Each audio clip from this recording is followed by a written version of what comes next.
Now that you have some tips for choosing a pattern and fabric in your size, it's time to prepare your fabric so that you can start sewing. Here are some tips to help with cutting and marking your fabric.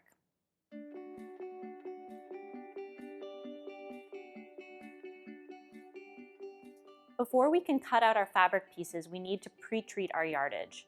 A good rule of thumb is to wash and dry the yardage in the same manner that you intend to wash and dry your finished garment.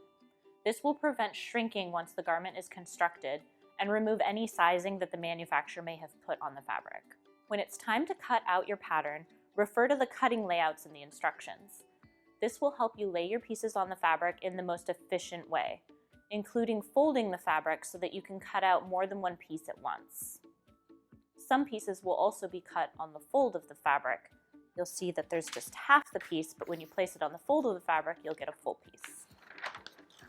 When you're first learning, follow these cutting layouts as close as you can. They will ensure that your fabric is cut on grain. What does grain mean?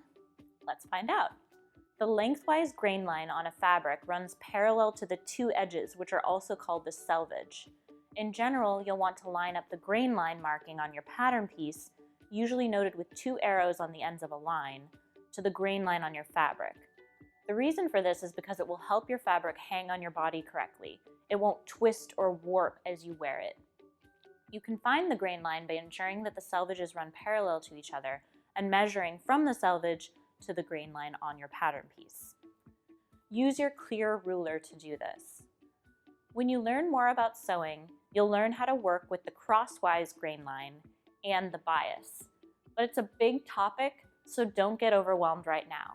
If you are interested, Haley has a great video for working on the bias on our YouTube channel. Check it out.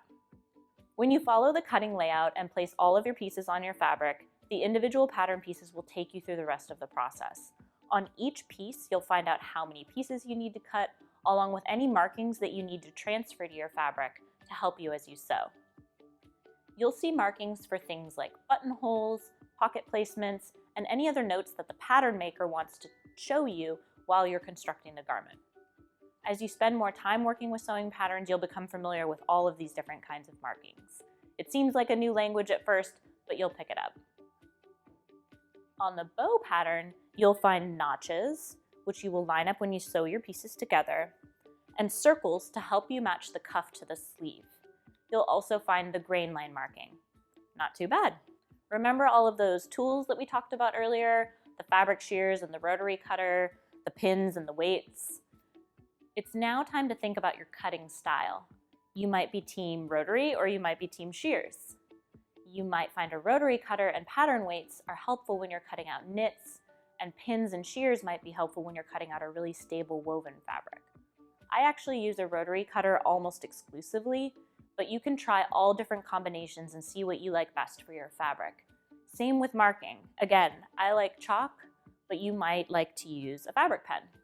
The only rule is to transfer all of the pattern markings to your fabric.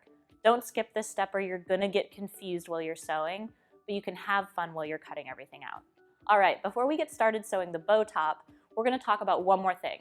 Just a few basics for garment construction to get you all ready.